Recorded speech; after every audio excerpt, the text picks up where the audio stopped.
Gitu. Ya, kalau saya ingat dulu di Rusia zaman komunis itu, jadi pemerintah Soviet itu juga mengumpulkan atau membina para orang-orang spesial yang mempunyai kekuatan besar untuk melakukan hipnosis kepada orang lain.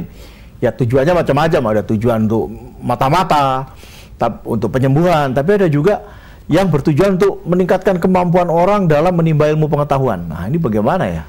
Yang terakhir ini menarik kalau untuk saya ya. Menarik dua. Yang pertama ya Rusia, Amerika juga melakukan yang disebut super soldier.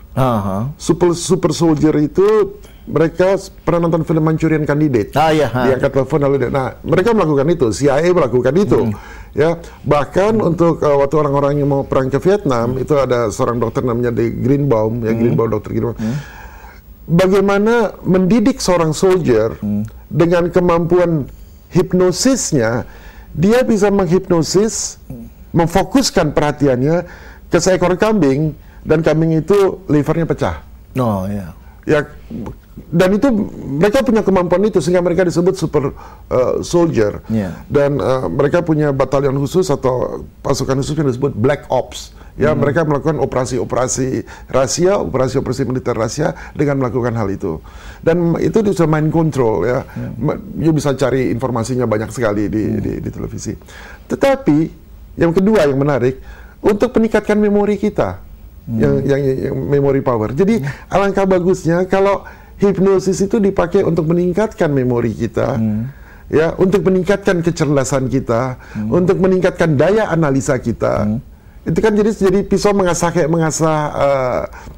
pensil kan? Ya. Jadi kalau dipakai untuk itu sangat bagus. Pembantu rumah tangga saya misalnya, kalau misalnya kita titip sesuatu untuk beli barang di toko, saya bikin list ya ke dia. Harus saya bisa dikasih list saja, kadang-kadang dia lupa.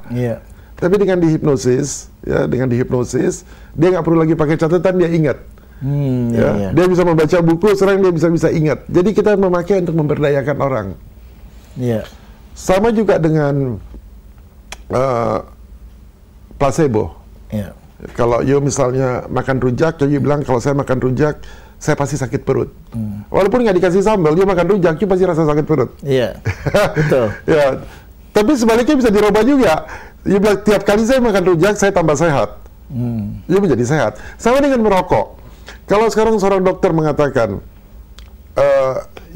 merokok itu menyebabkan kanker paru-paru dan berbahaya. You bayangkan, setiap kali you merokok, you bilang, aduh kanker saya akan paru-paru saya akan bolong, aduh saya akan kanker. Energi itu terkumpul, ya setiap kali you merokok, dan after 5 years you get cancer. Ya. Karena sugesti begitu kuat ya masuk ke subliminal mind kita dan menjadi reality. Tapi sebaliknya dia juga bisa merokok. Setiap kali dia merokok bilang saya tambah sehat, saya suka cita, saya tambah sehat. You merokok sampai 20 tahun juga nggak apa-apa. Jadi the power of mind ya itu kan kita suka bilang mind over matter. Ya. Dan hipnosis itu adalah tools untuk meningkatkan the power of mind ya over matter. Ya kalau para salah seorang filsuf zaman dulu mungkin ini apa yang Anda ungkapkan tadi itu pernah diungkapkan cogito ergo sum. René Descartes. Cogito ergo sum. Nah, itu menarik juga ya Pak, bahwa ternyata masih relevan sampai sekarang pemikiran filsafat yang saya kira itu udah lama sekali kan itu. 300 tahun. Kalau aku berpikir, maka aku ada. Jadi kalau you nggak berpikir, you nggak eksis. Ya, cogito ergo sum artinya begitu. Saya berpikir, maka saya eksis. Jadi existence manusia atau existence kita karena kita berpikir. Ya. Nah, orang yang dihipnosis, kenapa bisa dihipnosis dia? Karena dia tidak berpikir. Dia tidak berpikir, dia menyerahkan pikirannya kepada orang lain. Saya ambil contoh yang kita nggak sadar. Sekarang banyak sekali di perusahaan kita menjadi karyawan. Banyak, strukturnya segitiga. Yang jadi bos cuma satu kan. Kenapa? Karena kita menyerahkan pikiran kita, kemampuan kita kepada seseorang untuk mengontrol diri kita. Makanya kita jadi labor. Itu hipnosis.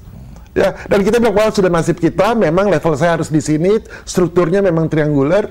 Ternyata dia menghipnosis dirinya sendiri. Tapi banyak juga orang-orang yang mengatakan, no, saya mau bangkit, saya mau keluar, saya bisa berdiri sendiri. Dia lepas dari hipnosis kultural tersebut. Tapi sebagian besar masyarakat di dunia adalah strukturnya segitiga, dan kita mengatakan, that's bos saya. Ya, that's buat saya, dan dia lebih berdaya dari saya, dia lebih pandai dari saya. Padahal kita sendiri pandai gitu. Cogito ergo sum. Aku berpikir maka aku ada. Karena juga berpikir yang ada adalah orang lain yang mengontrol diri you. Ada juga orang yang menerjemahkan cogito ergo sum secara lebih luas dengan mengatakan segala sesuatu ada itu karena ada di kepala gua gitu. Jadi persoalan itu ada karena ada di kepala. Termasuk gelas bunga apapun, termasuk Pak Richard ada di saya karena di pikiran saya. Kalau di pikiran saya nggak ada Pak Richard ya nggak ada. Iya. Wah itu begitu kan? Ini ada menarik ya, peristiwa menarik ya. Pada waktu Columbus pergi ke Amerika, dia pergi ke Amerika Selatan, dia ketemu dengan seorang shaman. Shaman itu dukunnya orang Meksiko. Nah orang dukun Meksiko itu, waktu dia lihat banyak sekali orang Spanyol datang dari lautan, lalu dia tanya dengan bahasa tubuhnya, kamu naik kapal, datang ke sini dari mana? Lalu oleh Columbus dikatakan, saya naik kapal, ada banyak kapalnya.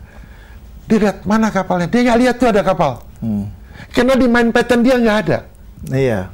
Dia nggak pernah mengenal konsep kapal. Jadi waktu ditunjukin naik kapal, dilihat dia datang dari lautan, dia kira Columbus dewa dari lautan datang.